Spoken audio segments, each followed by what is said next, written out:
Iglesia Cristiana La Familia presenta un mensaje a la luz de la palabra. Con el pastor Bernardo Ríos. A continuación.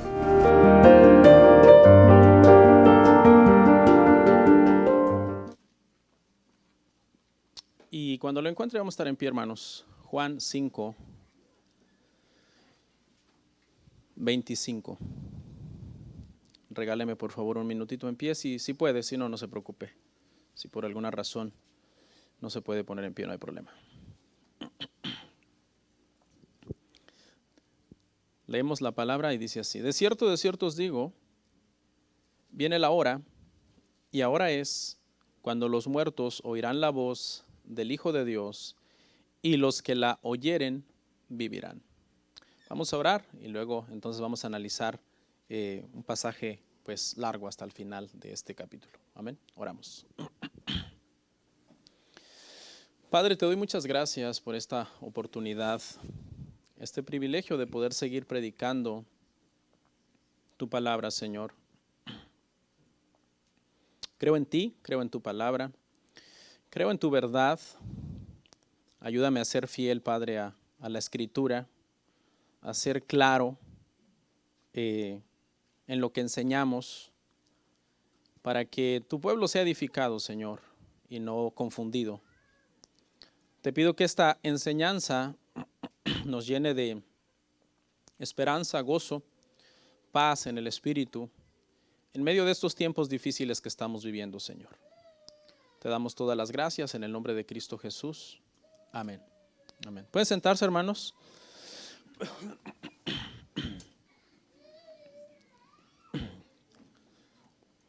Esta semana fui al doctor por una situación de espalda que he tenido hace ya un par de años casi, un dolor de espalda. Y me mandaron unas pastillas un poco fuertes. Cometí el error de tomármela hoy temprano.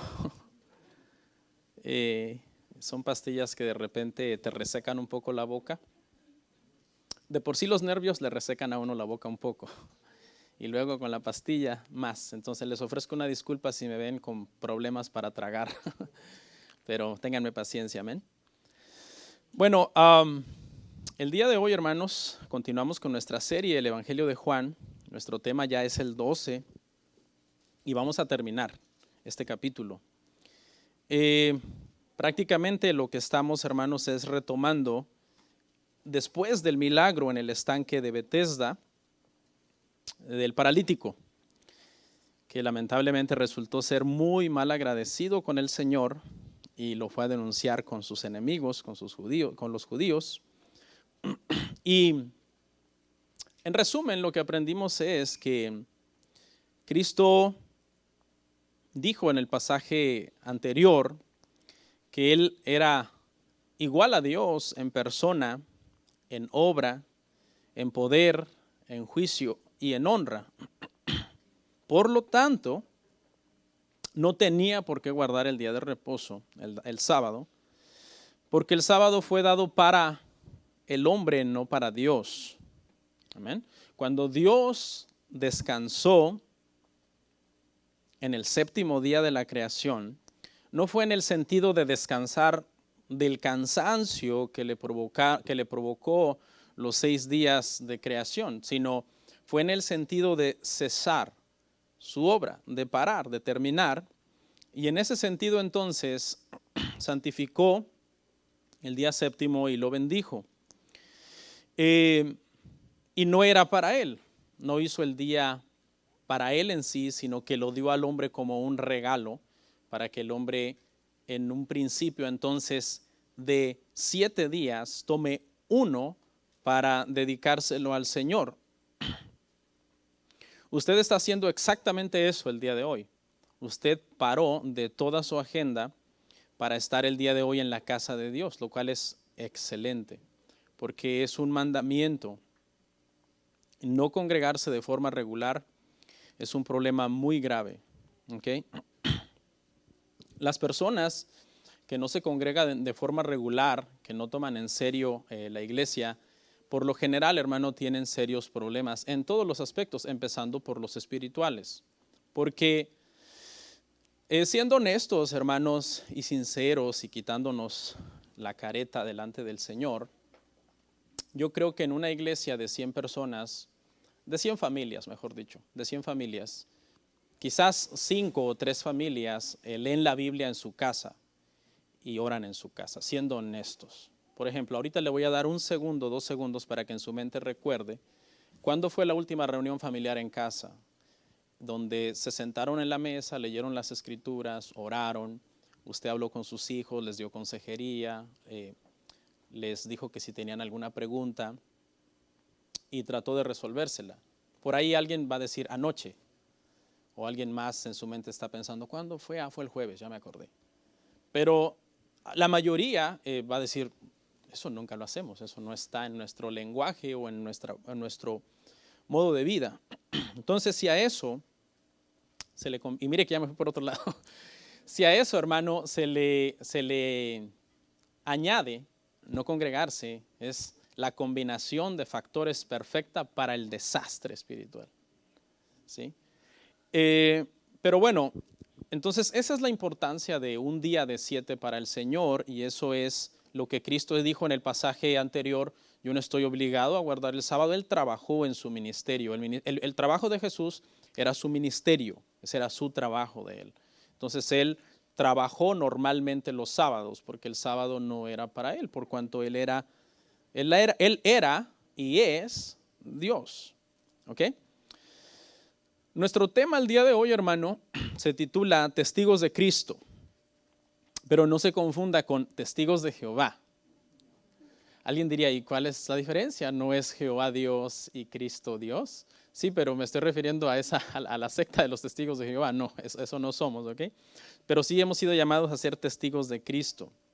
El día de hoy vamos a edificar nuestro sermón a partir de este verso 25, donde Cristo primero, antes de que entremos al tema de hablar de los testigos de Cristo, Cristo primero habla un poco de la resurrección. Y entonces vamos a iniciar primero con el tema de la resurrección brevemente, antes de entrar a nuestro tema de, hermano, testigos de Cristo. Amén. En Job 14:14, si quiere buscarlo, y si no, pues ahí lo van a proyectar, solamente la parte A. Sí, por favor, pongan más sillas, hermanos, y si alguien se siente incómodo o apretado, lo invitamos a moverse de silla por la cuestión de la pandemia, ¿verdad? Que no queremos quizás ocupar la misma fila o la misma banca de diferentes familias, sería lo ideal. O guardar unas 2 sillas de distancia entre personas. Entonces, si llegan más personas, por favor, ponen sillas, hermanos. ¿Tiene Job 14:14? Vamos a leer solo la parte A. Aquí le doy un tip. A veces los versículos se dividen en A, B, C cuando son muy largos. Este lo vamos a dividir en 2, A, B. Primero vamos a ver la parte A. La pregunta es, si el hombre muriere, ¿volverá a vivir? ¿Qué pregunta? ¿Qué pregunta? Si el hombre muriere, ¿volverá a vivir?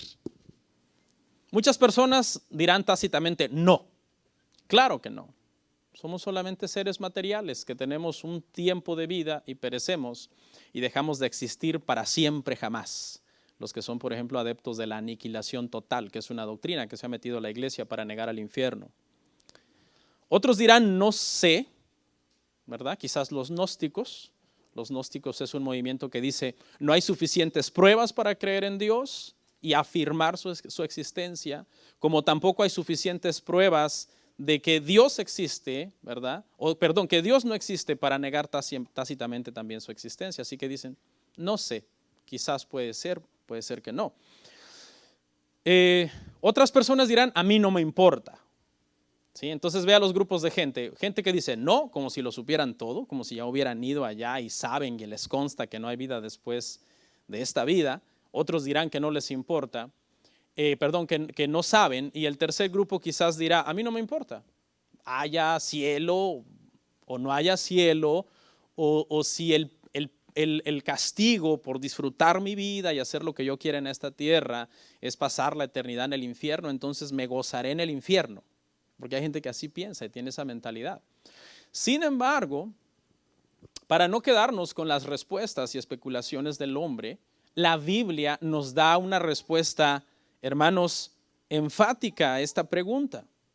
La Biblia es clara, hermano, en cuanto a dar una respuesta sobre si hay vida después de esta vida. Amén. Y nos enseña que sí, la Biblia nos enseña que sí hay vida después de esta vida. Y hay vida para todos, no solamente para los creyentes. La diferencia radica en que los creyentes resucitarán para entrar al gozo de su Señor y los impíos resucitarán para estar obviamente atormentados, como la Biblia lo enseña, en una llama de fuego que nunca se apaga y en un lugar donde el gusano nunca muere. Esa resurrección será un estado de, las personas estarán en un estado de conciencia. O sea, serán conscientes. El estado de conciencia a usted le ayuda a sentir, a saber, a aprender, a experimentar cosas. Entonces, ese mismo estado se tendrá en el más allá. ¿Okay? Este libro que estamos viendo, esta pregunta que estamos viendo, hermanos, de Job, está en uno de los libros. Job, para que usted se ubique, es contemporáneo de Abraham. ¿Okay? Lo que pasa es que en el orden que aparecen los libros está más adelante. Pero no, Job y Abraham son contemporáneos. Abraham es el padre prácticamente del cristianismo, del judaísmo y si usted quiere hasta del islamismo, dicen los musulmanes. ¿Okay? Entonces vemos que desde esos entonces, hermano, desde los tiempos de Job ya existía esta pregunta. ¿Sí? Siempre ha existido esta pregunta. Va por toda la Biblia, desde los tiempos de Abraham hasta el Apocalipsis. La Biblia nos habla de la resurrección. De hecho, cuando llegamos a Hebreos nos aclara por qué fue que Abraham se atrevió a intentar sacrificar a Isaac. ¿Por qué cree? Porque Abraham, dice Hebreos 11, 17 al 19, creía en la resurrección de los muertos. Eso fue lo que él creía. Porque Dios le había prometido, yo te daré descendencia y serán una gran nación. Entonces en esa lógica a él no le cabía el hecho de que Dios le dijera mata a Isaac. Y lo que él pensaba era, seguramente lo voy a sacrificar y una vez que lo sacrifique Dios lo resucitará y ahí me dará toda la descendencia de parte de Isaac. Literalmente lo que dijo Abraham fue, dice, sabía que Dios es poderoso para levantar aún de entre los muertos. En hebreo se nos aclara esa situación. ¿Okay? Pero no solo Abraham creía eso, sino que veamos la respuesta que Job le dio a su misma pregunta en la parte B del versículo, ahí mismo, pero la parte que sigue, Job 14, 14. Dice, todos los días de mi edad esperaré hasta que venga mi liberación. Job está llamando a la resurrección su liberación. Y es que es una realidad, ¿no? Hermanos, para los creyentes, lo mejor que nos va a pasar es cuando nosotros, hermano, el Señor nos llame a su presencia, pero va a haber un periodo en donde espiritualmente vamos a estar en su presencia, pero todavía nuestro cuerpo va a estar en la tumba y va a llegar un momento en que ese cuerpo va a ser resucitado. ¿Okay? Las almas de los atormentados van a recibir su cuerpo, como las almas de los que están en la presencia del Señor van a recibir su cuerpo también, solamente que las Escrituras nos enseñan que será un cuerpo glorificado, un cuerpo como el del Señor Jesucristo. Un cuerpo entonces con características apropiadas para su nueva realidad. Su nueva realidad es una realidad entonces ahora de eternidad, en donde nuestro cuerpo glorificado para los que estaremos con el Señor será apto para estar en el gozo eterno, como el cuerpo nuevo también de los que están en condenación será apto también para recibir castigo eterno sin ser destruido. Entonces, vamos a ver primero, hermanos, del verso 25 al 29. Y en esta porción le vamos a poner de título las dos resurrecciones, pero primero vamos a ver la resurrección espiritual. ¿Ok? La resurrección espiritual. ¿Qué es la resurrección, hermanos, espiritual? La resurrección espiritual, la vamos a dividir en dos, resurrección espiritual y resurrección física. La resurrección espiritual es el momento en que cuando una persona que está viva sobre esta tierra oye el evangelio y nace de nuevo. ¿De dónde sacamos esta conclusión? De Efesios 2:1, que nos dice claramente que el hombre estaba muerto en sus delitos y sus pecados. Muerto. Entonces, los muertos vivientes prácticamente el día de hoy, hermano, no son los zombies esos de los que ahora se hace tanto auge en las películas y todo eso. Los muertos vivientes son los incrédulos que no han venido al evangelio. Son personas que estando vivos físicamente, la Biblia los llama muertos espiritualmente. ¿Okay? La primera resurrección espiritual entonces consiste en que Dios, por medio del evangelio, hace que estas personas que estaban muertos en sus delitos y sus pecados vengan a una nueva vida y tengan comunión con Cristo. Tener comunión con Cristo y estar en Cristo es la vida eterna. ¿Ok? Bueno, por eso. Gloria a Dios por eso. Pero hay una segunda resurrección también, y es la resurrección física. Y eso quiere decir, hermanos, que aunque en estos tiempos nuestros cuerpos se debilitan, se enferman, se envejecen y mueren, sin embargo un día vamos a recibir un cuerpo nuevo. Eso es una ley, hermanos. Por eso el virus está haciendo tanto estrago, ¿no? Debido a esta ley de que por cuanto todos pecaron deben morir. Y ese proceso de morir viene por medio de el envejecimiento y las enfermedades. ¿A quién está afectando más el virus? A las personas más mayores, ¿no? Estadísticamente, esto no es una ley, pero es una estadística. Ahora, el segundo factor, ¿cuál es? Que esas personas tengan una enfermedad. Claro que van a tener una enfermedad. ¿Por qué? Porque las enfermedades vienen con el envejecimiento. Quizás hay gente muy sana de 80, 70 que no tiene ninguna enfermedad, pero es una excepción a la regla. La regla es que conforme nosotros vamos envejeciendo, nos vamos enfermando, nos vamos debilitando. Y entonces, ¿qué sigue? Pues sigue la muerte física de nuestro cuerpo. La buena noticia es que un día, sin embargo, entonces seremos resucitados en ambos sentidos los que estamos en Cristo. Primero, espiritualmente, para tener una comunión con Dios, mientras estamos vivos aquí. ¿Sabe, hermano, que no sé cómo le quiera usted llamar, pero uno como pastor con el paso de los años, no sé qué será, uno aprende a desarrollar una capacidad de saber cómo alguien está espiritualmente. No sé, no soy brujo ni nada de eso, pero inmediatamente se ve cuando alguien está mal espiritualmente. Y eso no debería de ser, porque antes, cuando tú estabas muerto, cuando eras un muerto viviente, un zombie, si usted quiere, entre comillas, porque eras un incrédulo, estaba bien que anduvieras mal e hicieras lo que tú quisieras con tu vida. Pero una vez siendo resucitado espiritualmente, dar entonces señales de que vives como si no hubieras sido resucitado, entonces eso es una contradicción. Vamos a leer del 25 al 26. Ahí en su Biblia vaya siguiéndome.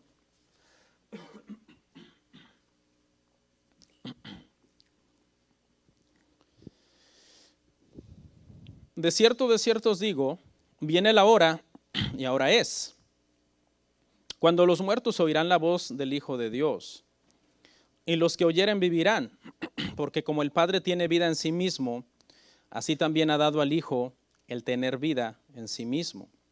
¿Okay? Esta frase, de cierto os digo, perdón, es una frase muy recurrente en el Evangelio de Juan. La frase original es amén, amén. Esa es la frase original en el griego. Y es una frase solemne. Jesús la decía justo antes de decir algo importante y que no estaba sujeto a debate. Cuando él estaba a punto de decir algo que así era y punto, utilizaba él esta frase. ¿Y qué es lo que dice? Dice, después de decir amén, amén, de cierto os digo, él dice, la hora viene y ahora es. Y aquí habla de dos tiempos diferentes. La hora viene, número 1, pero ahora es. Que aunque aparece en número 2, es la que realmente sucede primero cronológicamente. ¿Ok?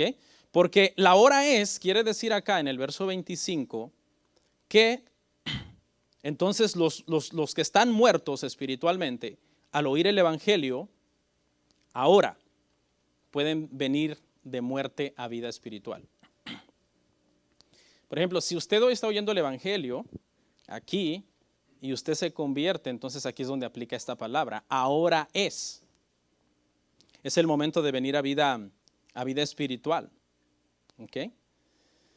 Pero la hora viene porque en un día yo moriré y entonces mi cuerpo físico será resucitado, y en ese sentido entonces la hora viene, y eso está en futuro. Pero ahora es el día de oír el Evangelio y de atender el Evangelio de Jesucristo para poder nosotros tener vida espiritual. ¿Qué sucederá? Ahí mismo, verso 25. Los muertos oirán la voz del Hijo de Dios, y los que la oyeren vivirán. Y aquí habla de los que están vivos, de los que estamos vivos. ¿Ok? Es decir, que todo el que está hoy aquí en esta reunión o viéndonos por la transmisión y no es cristiano, esta es la voz que necesitan oír, la voz del Evangelio, de las buenas nuevas de salvación en Cristo, para que hoy nazcan de nuevo, para que hoy ellos puedan entonces tener vida eterna, ser resucitados espiritualmente. El Nuevo Testamento nos deja ver que así es como se le llama a los incrédulos, se le llama muertos. ¿Se acuerda aquel pasaje donde muchos querían seguir a Jesús y uno vino y le dijo: deja que primero entierre a mi padre, después vengo y te sigo? ¿Qué le dijo el Señor? Deja que los muertos entierren a sus muertos. Tú ven y sígueme. Ok, ahora quiero hacer una aclaración, hermano. Todos podemos oír el día de hoy el llamado del Evangelio de una forma audible. ¿Significa este verso que todos los que oigan hoy el Evangelio vivirán? No. Solamente aquellos que lo oigan en el sentido de fe y obediencia. Un oír, aquí habla de un oír eficaz, no de un mero oír audible. Todos aquí estamos oyendo, a menos que nos esté visitando alguien que tiene problemas auditivos. Todos estamos oyendo. Entonces, ¿ya todos vivirán? No. Solamente el que responda en fe al Evangelio y que de verdad se vea que está dando frutos dignos de arrepentimiento. Solo, hermano, el que viene en arrepentimiento al Evangelio son aquellos de los cuales Jesús dijo: mis ovejas oyen mi voz y me siguen. Mis ovejas oyen mi voz y me siguen. Vendrán a mí, yo les daré vida eterna y nadie los podrá arrebatar de mi mano. Vamos a llegar a esos pasajes más adelante aquí en el Evangelio de Juan. Este es el tema central en el Evangelio de Juan.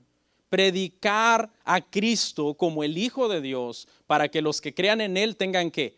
Vida eterna. ¿Y esa vida eterna cuándo comienza? Después que te mueres y que te pongan un montón de veladoras y te paguen un montón de misas y te hagan un montón de rosarios. Claro que no. Esa vida eterna comienza en el momento cuando tú oyes el Evangelio y tú respondes en fe al Evangelio y de verdad das frutos de que eres un hijo de Dios.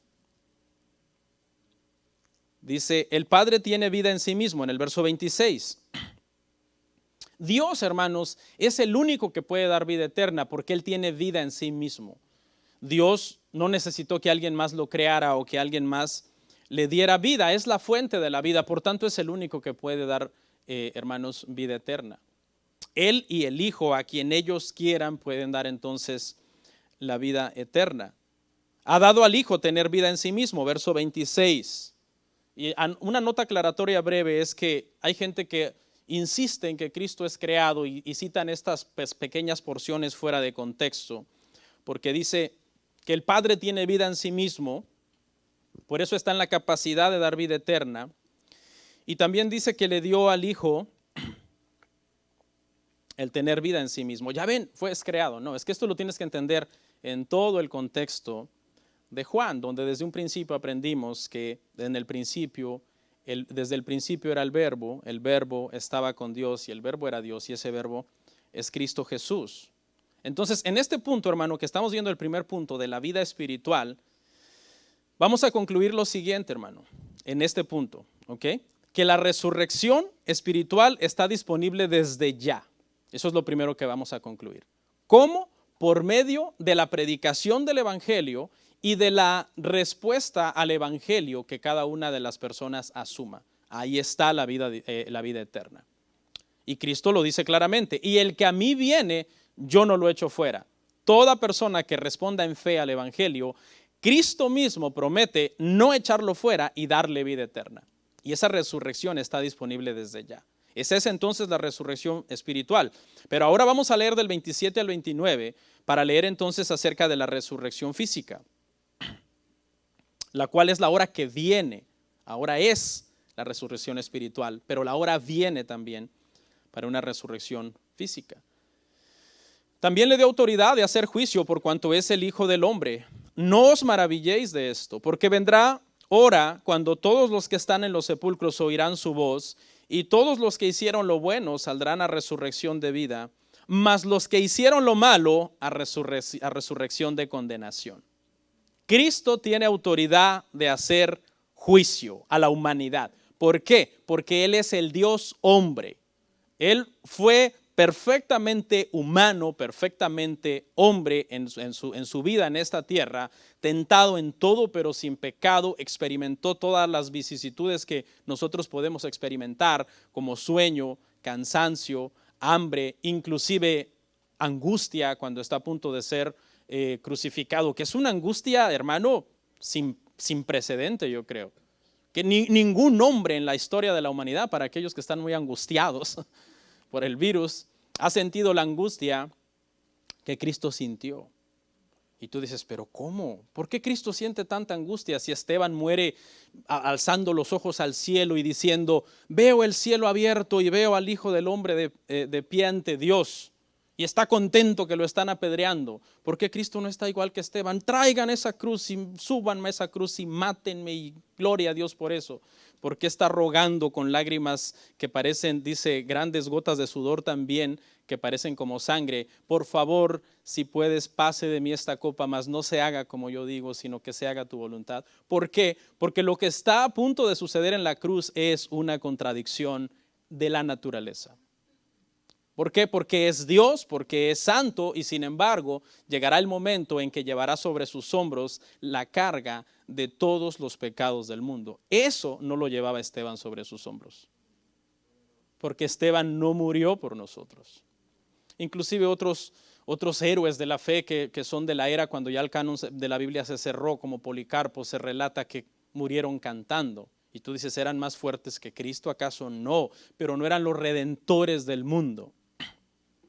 El redentor del mundo es Cristo y Él llevó nuestro pecado a la cruz. Por eso es tan grave rechazar el evangelio y por eso no habrá misericordia en el día del juicio contra aquellos que se atrevan a rechazar el ofrecimiento, la bondad más grande que ha existido de parte de Dios de dar a su Hijo para que todo aquel que en Él cree no se pierda, mas tenga vida eterna. Es una de las ofensas, hermano, completamente irracionales contra la deidad de Dios. Amén. Por cuanto es Hijo del Hombre, este es uno de los títulos que se le da, que Cristo usa mucho para sí mismo. Es un título a propósito, porque cuando los judíos oían este título de Cristo, ellos sabían de memoria Daniel 7:14, la manifestación del Mesías. Ellos lo sabían de memoria, estaban esperando al Mesías. Y este era un texto de esos que es como para nosotros Juan 3:16. Si no se lo sabe, shame on you, como dicen. No, cristiano hace 20, 30 años. ¿Se sabe de Juan 3:16? Más o menos. Pero este era un pasaje que cuando usted lo ve en la Biblia, dice que se le ha dado a este Hijo de Hombre que viene en las nubes, dominio, gloria y reino sobre todos los pueblos de la tierra. ¿Para qué? Para hacer juicio. Y ese es Cristo Jesús, que tiene el derecho, la autoridad, el dominio, el reino, el imperio, para hacer juicio entonces, hermano, sobre los incrédulos, sobre la humanidad. Y les dice en el 28, no se maravillen. Les está diciendo que no se maravillen de que Él por medio del Evangelio tiene el poder de resucitar muertos vivientes, porque lo que les está a punto de decir es todavía más impresionante. Y es que no solamente tiene el poder por su palabra de resucitar muertos vivientes, sino de resucitar cuerpos de muertos que ya están desintegrados, algunos, ¿verdad? Quizás en procesos de momificación, pero que Él volverá a resucitar esos cuerpos. Eso es lo que les está diciendo. No se maravillen por lo que les acabo de decir. Escuchen, voy a resucitar a los muertos, verso 28. Vendrá la hora en que los que están en los sepulcros oirán su voz. En ese momento, hermano, tanto justos como impíos serán resucitados. Las almas de los que están en la presencia de Dios recibirán sus cuerpos. Las almas de los que están en tormento recibirán sus cuerpos entonces. Oirán su voz, la voz soberana de Cristo Jesús, su poder, de poder dar vida, imagínese hermano, a cuerpos muertos, la restauración que será gloriosa, porque no serán cuerpos con características como estas, ¿verdad? Estos cuerpos terrenales, estos cuerpos débiles, estos cuerpos enfermizos. Llega uno a los 40, como mi caso, y mire, tengo que ir por pastillas y los mueblecitos, los nightstand que le llaman a la par de uno, y hay un montón de Advil, painkillers, y que estas son para dormir, y estas son para despertarme, y estas son para comer, y estas son... Y es una realidad. Mire que yo he tenido un dolor por 2 años. Un dolor horrible. Horrible, un dolor que no tienes paz ni un segundo. No hay un segundo que tú tengas paz, que tú dices, ay, voy a descansar y voy a relajarme. No puedes relajarte. Voy a ir al parque a caminar y me voy a relajar. No puedes relajarte. Vas caminando y el dolor va así. Oh, voy a comerme un buen plato. Voy a ir a un restaurante con los hermanos y vamos a platicar bien rico. Y el dolor. Sí, hermano, pues como le decía, ¿verdad? Pero en su momento, cuando el Señor hable con su potente voz, su voz soberana, dice que los muertos oirán su voz. Y yo cuando tenga ese nuevo cuerpo, ya no voy a tener dolor, ni tristeza, ni lágrimas, ni angustias. Todo esto pasará y todo esto se terminará, hermano. Se acabará. Y ahí es donde sí podemos decir de una forma teológicamente correcta, lo mejor está por venir, en el sentido de que estamos hablando de lo eterno. No en el sentido como lo usa hoy el falso evangelio de la prosperidad, en el sentido de, no, aquí Dios, aquí y ahora te va a dar todo lo que tú quieras, porque tú eres un rey y tú eres una princesita de Jehová. No. Matthew Henry dice en su comentario algo que hace 18 años, cuando la primera vez que prediqué, me acuerdo, utilicé este comentario de Matthew Henry para hablar de la resurrección. Y dice algo hermoso acerca de la resurrección de Lázaro. Él fue un comentarista puritano. Y dice él, obviamente, ¿verdad? Haciendo, si usted quiere, una especulación, pero con peso, porque Cristo tiene el poder de hacerlo, de que cuando Cristo se para en la tumba de Lázaro, a la puerta de la tumba, y exclama, porque es un grito el que pega, y dice, Lázaro, sal fuera. ¿Los asusté? Fue intencional para que se despierten. Escuche, si en lugar de decir Lázaro, sal fuera, él dice, salgan fuera, salen todos. Claro, pues ni modo que se iban a resistir a su voz. Pero como fue específico, entonces Lázaro, sal fuera. Y Lázaro salió fuera. Vaya usted a saber cómo, porque estaba todo vendado, no sé, tal vez caminando como un patito, no sé. Vaya usted a saber. Lo sueltan, quítenle las vendas, déjenlo ir. Ese es el poder, hermano, que Cristo ejercerá en la resurrección de nuestros cuerpos. Y fíjese la bondad de Él, porque actualmente Cristo está en el cielo con un cuerpo glorificado. Por eso teológicamente entendemos que es Dios hombre. Por eso vamos a verlo cara a cara. Veremos a Dios cara a cara, estaremos con Dios, porque lo que veremos es la persona de Cristo. Porque la esencia del Padre, de Yahweh, que es espíritu, no se puede ver. Eso lo vamos a ver conforme avancemos un momento. ¿Ok? Y cuando digo Yahweh no estoy judaizando, hermano. Pero es el nombre, ¿no? Más correcto, si usted quiere, no es el exacto, pero es como el que más se apega a decir, no, el nombre de Dios. Porque de hecho ¿por qué no es el más correcto? Y quiero hacer un paréntesis acá. Porque estás diciendo yo soy. Y lo correcto es decir Él es. ¿Sí? Él es. Cuando Él revela su nombre no hay consonantes, no se puede decir el nombre de Dios. Cuando alguien empieza a discutir contigo que el nombre de Dios es esto, Dios no reveló un nombre que se pueda pronunciar. Entonces, eso es muy, muy interesante, hermano, muy importante. Escuche, verso 29. Los que hicieron lo bueno a resurrección de vida. Esto no quiere decir, hermanos, que la salvación es por obras. No. Las obras lo que hacen, hermano, es simplemente sacar a luz la condición del corazón de la persona. Las buenas obras, entonces, las obras, mejor dicho, revelan la presencia o la ausencia de la salvación, pero no es que la den. Simplemente revelan. ¿De dónde sale todo lo malo? Del corazón, de la abundancia del corazón habla la boca. Entonces, por sus frutos los conoceréis. Es por los frutos que uno a veces empieza a sospechar. Yo sospecho que fulano anda mal y a lo mejor no es ni cristiano. Tú acabas concluyendo eso. Porque es que ya lo ves muy fuera del redil. Y es también por los frutos que ves a alguien y dices, wow, qué buen cristiano. Lo opuesto, ¿no? Por los frutos. Los animo, hermanos, a que sus frutos sean constantes. No sean frutos de temporada. Como esos árboles que una temporada dan buen fruto y la otra dan los mangos llenos de gusanos. No. Hay que tratar, hermanos, de ser constantes en cómo caminamos nuestra vida cristiana. Por eso, hermanos, necesitamos ser bien estables en nuestra vida espiritual. Ahora, los que hicieron lo malo, verso 29, saldrán a resurrección de condenación. ¿Okay? La resurrección será un evento glorioso para los hijos de Dios, pero será trágico para los que no eran salvos. ¿Okay? Será algo muy, muy, muy difícil. Y estos, hermanos, el juicio del trono blanco es a donde irán estos. ¿Okay? Cuando haya la resurrección de los que irán a condenación, ellos son los que irán al trono blanco, no nosotros. Los hijos de Dios no iremos a ese juicio del trono blanco. Concluyo entonces este punto, el punto, hermanos, de la resurrección física. Entonces concluimos que un día todos los cuerpos de los muertos volverán a vivir, creyentes y no creyentes. Porque Cristo dará una orden soberana y poderosa para que resuciten. Los salvos para entrar en el gozo de su Señor y los incrédulos para ser atormentados, como la Biblia bien enseña, por los siglos de los siglos. Y ahora sí, entonces, hermano, vamos a entrar a nuestro tema, pero no se preocupe, no voy a tardarme, que es testigos de Cristo. ¿Okay? Pero tenía que primero explicar esta catapulta, porque es lo que nos lanza entonces a terminar el pasaje, el capítulo 5.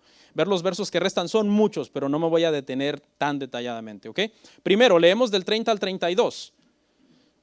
No puedo yo hacer nada por mí mismo, según oigo así juzgo, y mi juicio es justo, porque no busco mi voluntad, sino la voluntad del que me envió, la del Padre. Si yo doy testimonio acerca de mí mismo, mi testimonio no es verdadero. Otro es el que da testimonio acerca de mí, y sé que el testimonio que da de mí es verdadero. ¿Okay? Hay una frase aquí un poco controversial, ¿no? Porque dice, si yo doy testimonio de mí mismo, mi testimonio no es verdadero. ¿Por qué, Jesús? ¿Acaso eres mentiroso? Que no, el testimonio de él es verdadero, pero es verdadero para los que creemos. Los que eran incrédulos y lo estaban poniendo constantemente en tela de juicio, Cristo está queriendo decir, mi testimonio es verdadero, yo lo sé, pero si para ustedes que no me creen no es verdadero, entonces le voy a dar 4 testigos más. ¿Okay? A los que están rechazando mi testimonio, está diciendo Cristo, yo les voy a dar 4 testimonios más, de 4 fuentes, les voy a citar 4 fuentes, para ver si entonces caen en cuenta. Y la última fuente es gloriosa porque es la fuente en la que ellos más creían. ¿Okay? La vamos a ver a continuación. Eso es lo que está haciendo entonces el Señor. Lo están rechazando, su testimonio lo están rechazando. Y eso era común, en Israel era común. El rechazo al mismo Yahweh era constante. En la Biblia, en el Antiguo Testamento, hay 3 metáforas que se usan para Israel, que son fuertes. Una es una prostituta, la otra es una esposa infiel y la otra es una niña que fue recogida por un hombre desde pequeña, estaba por allá tirada toda sucia en la calle y creció la niña y él la cuidó, la embelleció y todo y se casó con ella. Y después de que esta niña recibió un montón de beneficios de él, se fue con los amantes. Y esa es la figura prácticamente de Israel. En la iglesia cristiana, hermano, hay una idolatría hacia Israel tremenda y ni saben bien, no han leído, yo me imagino que no han leído el Antiguo Testamento, eso es lo que yo concluyo.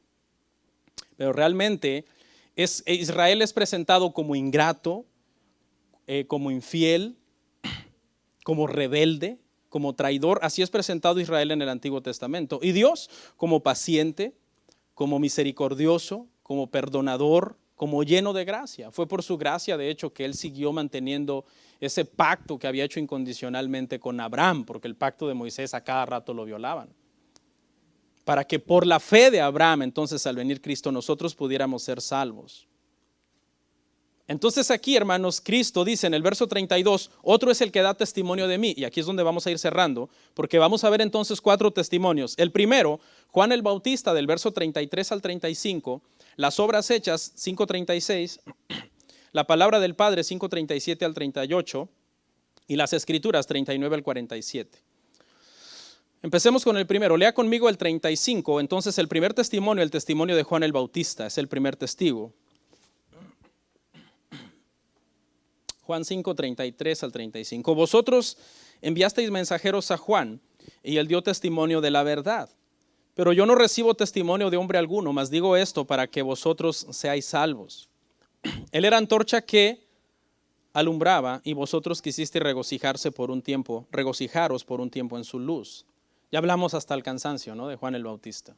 Pero quiero hablar 3 cosas, por ejemplo, que son bien importantes. Número 1, que Juan el Bautista fue profetizado desde Isaías 43 como el precursor de Dios. Eso es lo que dice Isaías 43. Que él vendría a preparar el camino de Yahweh. Así dice en el original. El camino del Señor, dice en la Reina Valera. Y cuando viene, prepara el camino ¿de quién? ¿De quién? De Cristo. ¿Conclusión? Cristo es Dios. ¿Ok? En segundo lugar, Juan dice en 1:15 del evangelio que estamos viendo, Jesús es mayor que yo. Y cronológicamente hablando, en realidad Juan era mayor de edad que Jesús. Pero lo que está diciendo es obviamente que Cristo es Dios, que Cristo es eterno. Y en tercer lugar, hermanos, Juan el Bautista fue rechazado y fue asesinado. Esto no es extraño. Recuerden que Juan el Bautista es el último profeta del antiguo pacto, ¿verdad? Pero lo encontramos ¿dónde? En el Nuevo Testamento. ¿Y qué habían hecho con todos los profetas del antiguo pacto? Perseguido y matado. El último profeta del antiguo pacto, aunque lo encontramos en el Nuevo Testamento, corrió exactamente la misma suerte que los profetas antiguos. Los confrontó con su realidad y lo acabaron matando. Dice Jesús ahí en 5:35 que él fue una antorcha. En el contexto se refiere a una lámpara de aceite pequeña y portátil. Una lámpara de aceite pequeña y portátil cuyo propósito era entonces para los que caminaban de noche alumbrar el camino por donde iban a ir. Y lo que quiere decir espiritualmente es entonces que para los que estaban en tinieblas, en las tinieblas del pecado, Juan el Bautista fue el que vino como una antorcha y les dijo, he ahí el Cordero de Dios que quita el pecado del mundo. Él es la luz verdadera. Y Cristo lo dijo, yo soy la luz verdadera. El que viene a mí no andará en tinieblas. Y entonces eso fue Juan. Sin embargo, dice que se regocijaron por un tiempo en su luz. Y quiere decir esto, que era agradable oír a Juan diciendo que el Mesías ya estaba ahí. Claro, eso era agradable y por eso se regocijaron. Pero fue por un tiempo, ¿por qué? Porque cuando el mensaje fue, hipócritas, generación de víboras, ¿quién los enseñó a huir de la ira venidera? Arrepentíos y convertíos, ¿qué hicieron? Lo mataron. Por eso se regocijaron solo por un tiempo y luego entonces, hermano, ya no lo quisieron, ¿no? De hecho, el mismo Herodes, usted sabe a Herodes qué le dijo, ¿no? Le gritó públicamente. Se imagina, Juan el Bautista era un predicador. A mí muchos no me tienen paciencia. Ay, qué duro predica ese pastor. Le falta una sabiduría. Salgo heridísimo de la iglesia. Pero yo creo que si Juan el Bautista viviera y lo invitara yo a predicar el otro domingo, quizás unos 3, 4 aguantarían, ¿no?, a Juan el Bautista. Porque era muy fuerte su predicación. A Herodes le dijo públicamente, le gritó, deja a esa mujer, no te es lícito tener a la mujer de tu hermano. Dice la historia que tenía la mujer de Felipe, su hermano, que por cierto era sobrina de los dos. ¿Sí? O sea, los dos eran tíos de ella. Primero Felipe se casó con su sobrina y luego Herodes le quitó la mujer a Felipe, que era su sobrina. Y Juan lo atosigó con ese mensaje y entonces, sin embargo, cuando llega el momento de matar a Juan, Herodes como que no quiere matar a Juan, ¿se acuerda? Que dice que cumple solamente por la presión social de los que están ahí. ¿Y cuál es la conclusión? La conclusión es que había una parte en Herodes que le gustaba la predicación de Juan. Había algo de Juan que a él le gustaba, aunque el mensaje era fuerte y era confrontante. Podríamos decir entonces que Herodes era un simpatizante del mensaje de Juan, pero no era así un seguidor fiel. ¿Okay? Era alguien que cuando ya se trató de escoger entre salvarle la vida a Juan, ¿verdad? O de agradar a la muchacha esta que danza y le agrada tanto, y dice que aconsejada por la madre, le dice Herodes, pídeme lo que quieras, la mitad de mi reino te daré. Y la muchacha se acerca a su madre, ¿qué le pido? Y la madre resentida, ¿okay? Dice, pídemele la cabeza de Juan el Bautista en un plato. Y Herodes no quiere. La conclusión es que Herodes era un simpatizante, pero realmente cuando se trataba ya de demostrar su fidelidad, no la tenía. Y eso, si lo aplicamos eso al evangelio, hermano, hay muchos simpatizantes de Cristo hoy aquí, que son simpatizantes de Cristo. Dicen, ¿cómo me agrada el cristianismo? ¿Cómo lloro cuando voy allí? ¿Cómo cantan de bonitos hermanos? Yo lloro. Sí, pero eso es un buen simpatizante, pero cuando ya se trata de hacer las cosas allá afuera bien, en nuestro trabajo, en nuestros impuestos, en las decisiones que tomamos, en cómo oramos, en cómo leemos la Biblia en familia, en cómo instruimos a nuestros niños, ya reaccionas como Herodes. No, ¿sabes qué? Siempre no, mátenlo. Y ahora vamos al segundo testigo, al estrado, en el verso 36, y son las obras hechas, es el segundo testigo. Mas yo tengo mayor testimonio que el de Juan, porque las obras que el Padre me dio para que cumpliese, las mismas obras que yo hago, dan testimonio de mí, que el Padre me ha enviado. Entonces, vemos que el testimonio de Juan era grande. Claro que sí, el testimonio de Juan era grande. ¿Por qué? Porque el Padre mismo lo envió, número 1. Número 2, Jesús mismo dijo, les digo que de los de nacidos de mujer no hay nadie más grande que Juan. Pero escuche, las obras de Cristo eran más grandes que el testimonio de Juan. Y cuando hablo aquí de obras, estamos hablando de los milagros, las señales que él realizó. Él hacía cosas que nunca se habían visto. Moisés no las hizo, Elías no las hizo. Los profetas más poderosos del Antiguo Testamento no habían hecho lo que Jesús hizo. Por eso es que la reacción de Nicodemo en Juan 3:2 es, sabemos que has venido de Dios como maestro. Escuche, porque nadie puede hacer estas señales que tú haces. Nadie. Sí, eso incluye a Moisés, a Elías, a Eliseo, a todos los grandes profetas del Antiguo Testamento. ¿Qué cosa? Si Dios no está con él. Eso fue lo que dijo Nicodemo. Esa fue la conclusión a la que llegó cuando él vio las señales y los milagros que hacía Jesús. Pero claro, otros que decían, las hace por el poder de Satanás. Otros decían, ha enloquecido. Son trucos de magia, decían algunos otros, ¿verdad? Las obras que el Padre me dio para cumplir. Verso 36. ¿Okay? Los milagros que Cristo hizo en su ministerio, hermano, fueron diseñados por el Padre. No fueron caprichos. Estaban pensados para probar su deidad, pero no fueron caprichos. Por eso es que los milagros de Cristo que aparecen en libros apócrifos donde lo relatan de niño haciendo milagros caprichosos, entendemos entonces por este verso que no es la palabra de Dios, porque dice que las obras que el Padre me dio para cumplir, pero no eran una cuestión de una exhibición, meramente un show, sino con un propósito. Hizo todos los milagros que el mismo Padre mandó. Eso fue lo que hizo Cristo. Todos los milagros que el mismo Padre mandó. Tercero, hermanos, la palabra del Padre. Leemos del 37 al 38. Ese es el inciso C para los que están proyectando. La palabra del Padre. También, verso 37 al 38, el Padre que me envió ha dado testimonio de mí. Nunca habéis oído su voz, ni habéis visto su aspecto, ni tenéis su palabra morando en vosotros. Porque a quien él envió, vosotros no creéis. Este es un verso de los versos difíciles de la Biblia, ¿ok? No espere que yo se lo explique a cabalidad. Yo todavía no lo entiendo a cabalidad. Son de esos versos difíciles. El Padre que me envió, dice, nunca habéis oído su voz, ni habéis visto su aspecto, ni tenéis su palabra morando en vosotros.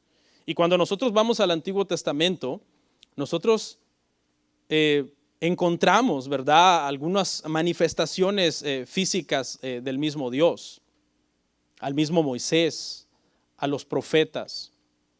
¿Okay? ¿Qué quiere decir esto entonces? Nunca habéis oído su voz ni habéis visto su aspecto. Dice que les habló en el monte Sinaí, ¿no?, cuando el sonido de bocina iba en aumento.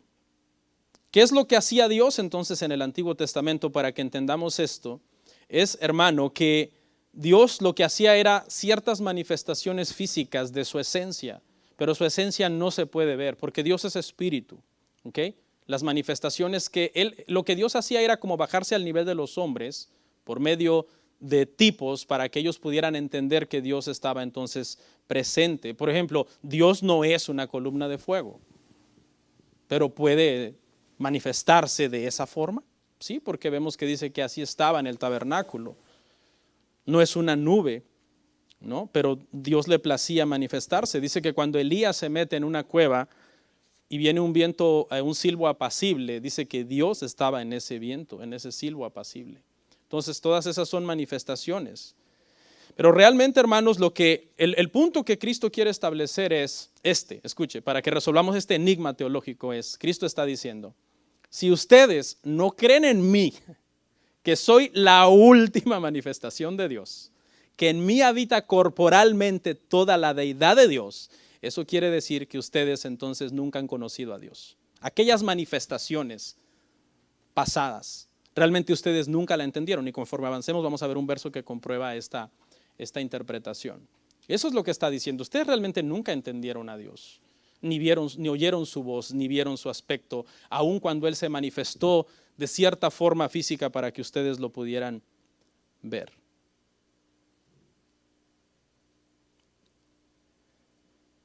Verso 38. No tenéis su palabra morando en vosotros porque no creéis al que Él envió. Aquí está lo que les estoy diciendo. No tenéis su palabra morando en vosotros. ¿Por qué? Porque no creéis al que Él envió. Ellos tenían las escrituras físicamente y las leían. Y los judíos son bien, hermano, estrictos en leer la Torá, ¿no? Usted puede verlos ahí en el muro de los lamentos, meciéndose y memorizando la Torá. Pero este verso dice que todo judío que está haciendo eso ahí y no tiene a Cristo, ¿no tiene qué? No tiene la palabra de Dios morando en él. Qué contradicción, ¿no? No tiene la palabra de Dios morando en él. ¿Por qué? Dice, porque no creéis al que Él envió. Mucha gente lee la Biblia, hermanos. Yo conozco inclusive ateos que leen la Biblia y lo hacen para debatir y poder hablar con conocimiento de causa. Pero eso no significa que la palabra de Dios está morando en ellos, porque ellos no creen en el que Él envió. ¿Ok? Por eso es importante, hermano, que cuando leemos la Biblia y agarramos un highlighter y vamos marcando pasajes que nos gustan, es bueno, pero es todavía mejor cuando leemos la Biblia y la Biblia nos marca a nosotros. Y nos hace entonces ser transformados por lo que ella dice. No es tanto entonces que tú la marques a ella, sino que ella te marque a ti. Hay mucha gente que puede leer religiosamente la Biblia, pero sin Cristo la palabra de Dios no mora en ellos. Eso es lo que dice la Escritura. Y así es como resolvemos este enigma. Y terminamos. Inciso D, vamos a leer del 39 al 47. Y este es el cuarto testigo y último que el Señor llama entonces para traer evidencia a sus enemigos que no creen en Él. Escudriñad las Escrituras porque a vosotros os parece que en ellas tenéis la vida eterna. Ellas son las que dan testimonio de mí. Y no queréis venir a mí para que tengáis vida. Gloria de los hombres no recibo, mas yo os conozco que no tenéis amor de Dios en vosotros. Yo he venido en nombre de mi Padre y no me recibís. Si otro viniera en su propio nombre, a ese recibiréis. ¿Cómo podéis vosotros creer? Pues recibís gloria los unos de los otros y no buscáis la gloria del que viene del Dios único. No penséis que yo voy a acusaros delante del Padre. Hay quien os acusa, a Moisés, en quien tenéis vuestra esperanza, porque si creyeseis a Moisés, me creeríais a mí, porque de mí escribió el Padre, pero si no creéis en sus escritos, ¿cómo creeréis a mis palabras? Lo primero que encontramos en el 39 es que el Señor está haciendo un llamado, hermanos, a escudriñar las Escrituras. Un teólogo dijo algo muy sabio, dijo, bienaventurado el que lee las Escrituras, sí convierte las palabras en acciones. Porque si no, yo le puedo enseñar a leer hasta mi loro. Y escudriñada aquí, fíjese, Cristo no está meramente mandándolos lean más, están leyendo menos. No lo entienda así. No, ellos son tremendos lectores. ¿A qué los está mandando? Cada vez que las lean, búsquenme a mí, porque ellas de mí hablan. De mí hablan, de mí, cuyo testimonio ustedes no creen. Las mismas Escrituras dicen y hablan de mí. De mí escribió Moisés, eso es lo que le está diciendo.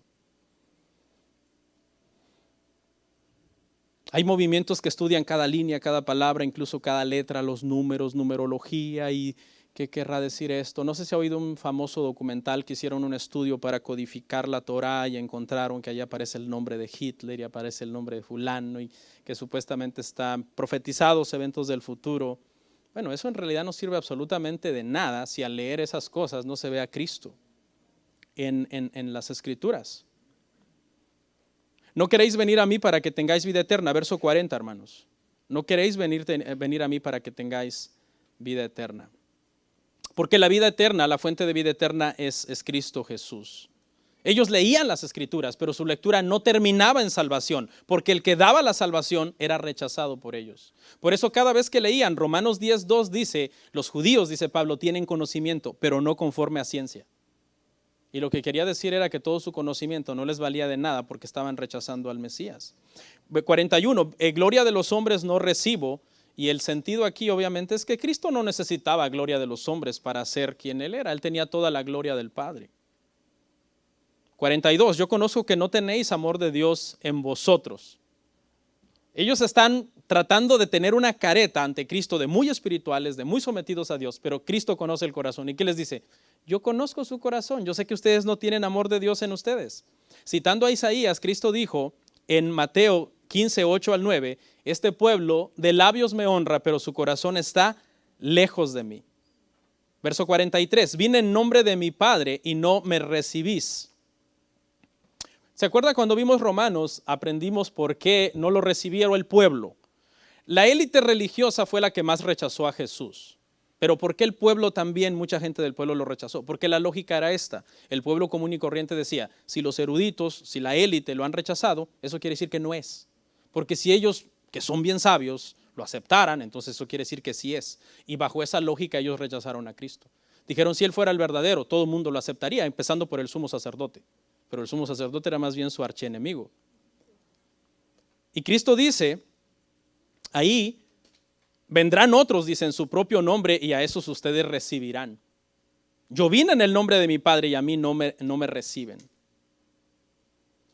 Verso 45, yo no os acuso, Moisés os acusa. Y esto tuvo que haberlos dejado perplejos, ¿no? Porque ¿qué? Moisés era su líder, era su maestro por excelencia, era el que estaban citando en todo momento. Su rabino, su Moshe.